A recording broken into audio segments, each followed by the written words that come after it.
Okay, so I'm going to bring you guys back together real quick. The last little piece of this activity is to talk about what our data tells us, but also I'm very curious about the conversations. You guys seem to be having really rich conversations at your table after, of course, we got over the typo on the math problems that I handed out.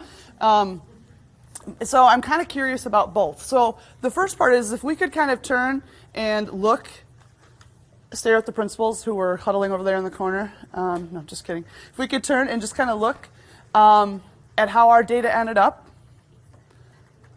What do we kind of see with our trends here? We have piece of cake, general struggle for all students, and kind of would be a student here or there.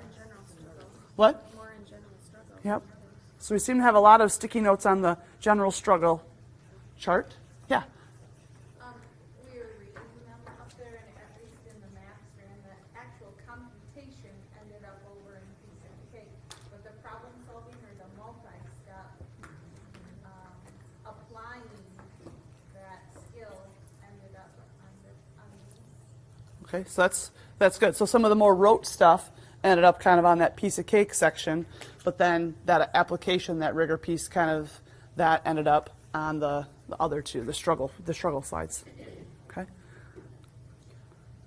and that can actually, even though it was probably more obvious in mathematics, is probably true across content areas, right?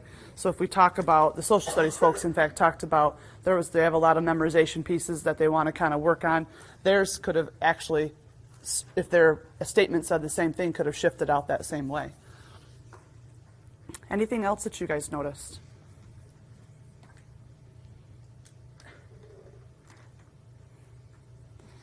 Since it's a Saturday morning, I would like to take the positive presupposition and say, so there are things that our kids can do. We know that there are things our kids can do. So let's start there, right, and figure out how we then, as someone had said earlier, build a bridge to some of these other pieces that are a little bit harder. And that's, I think, an important thing to kind of think about as we go today. There's a handout that you're going to get at some point along the way today. And it talks about the fact that there is a place for depth of knowledge 1, which is the lowest. And there's a place for depth of knowledge 2 type questions, and then there's a place for depth of knowledge 3. It's not as if that we're working today only on creating assessments that just have depth of knowledge 3 and depth of knowledge 4. Because this is my little math plug, when you actually look at the Smarter Balanced Assessment for math, this is just for math, most of the questions that the kids are going to ask really fall in that depth of knowledge 1 and 2.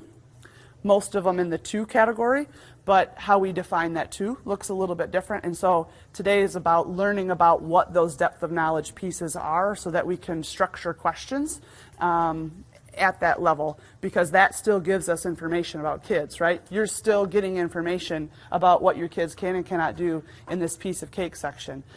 So we know how to do that, and so now we have to figure out how we get kids to those higher levels. But it's not as if we're ignoring those first 2 levels. But I'm kind of curious, what came up in the conversations that you were having at your table as you were deconstructing these tasks? What was good, bad, interesting in your conversations?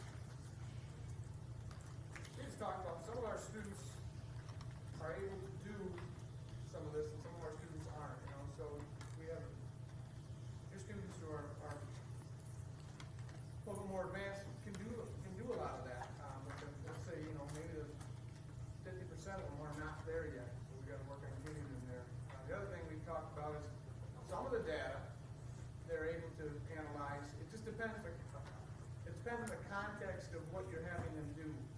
So if they're analyzing this literature, is it literature that's written in Old English, or is it something that's in modern day English?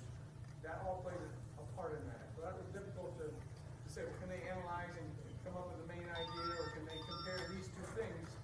Yeah, they can do that with certain pieces of literature. It's not so easy with other pieces, depending on the complexity of the reading. Good. So there are certainly pieces that your kids can do, and there's a certain level of analyzing that they can do, but sometimes we just have to take a look at the context in which they're doing that higher level work to kind of scaffold them to those higher pieces. Good? Yeah. When I look at the general struggle and think of some of the assessments that we do in our classroom, the students I think that struggle the most in the general struggle area are my EL students that are considered proficient, but still struggle with the reading portion of any type of test. So language plays. Any type of vocabulary that is academic in nature. Ends up being any academic vocabulary ends up being, or any tasks that have that are laden with academic vocabulary end up being a struggle for kids that have language deficits.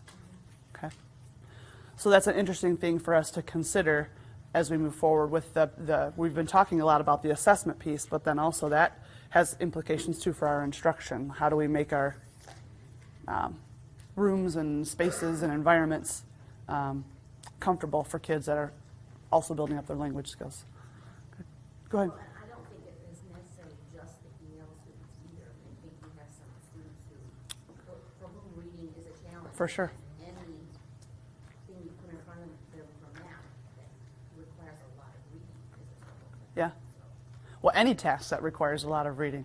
So it's interesting too, like that most of these tasks had a lot of reading, whether they were math or they were ELA or they were science or they were social studies. That requires, so that's an interesting thing that to factor into this is that how important that academic reading is going to be, or informational reading is going to be moving forward for our kids. Anything else? Okay, so now we're going to move from this activity to an activity that is similar, but based upon some of the Smarter Balance assessment items. So we're going to do kind of a little bit of our own type of formative assessment in a way. We know that not all of you, in fact, when I put up that initial slide with the learning targets on there about Webb's depth of knowledge, I heard a lot of you like talking like, what is this? Oh no, another new term I have to know. So don't panic. We just kind of want to see, just going to get your wheels moving around this idea of depth of knowledge around the areas of these Smarter Balance assessment items.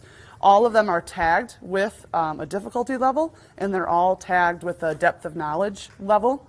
But what we want to do is, instead of just like dumping all of that information onto you, we want to kind of give you an activity to start you just to think, okay, when I look at this problem, can I determine if it's super complex or it's super easy? And just try to assign each of these Smarter Balance items that you get a depth of knowledge. And then what we're going to do is then we'll do the instruction around it, and we'll have you go back then and evaluate whether or not you thought, whether or not you were correct. Not that any of us are like keeping score with how you do around it, but just more so as kind of a way to introduce this idea of depth of knowledge and what it looks like in an assessment. So again, the little content area fairies will come around and hand you out some tasks to take a look at, and we'll give you a depth of knowledge chart for you to start to kind of gain some knowledge around.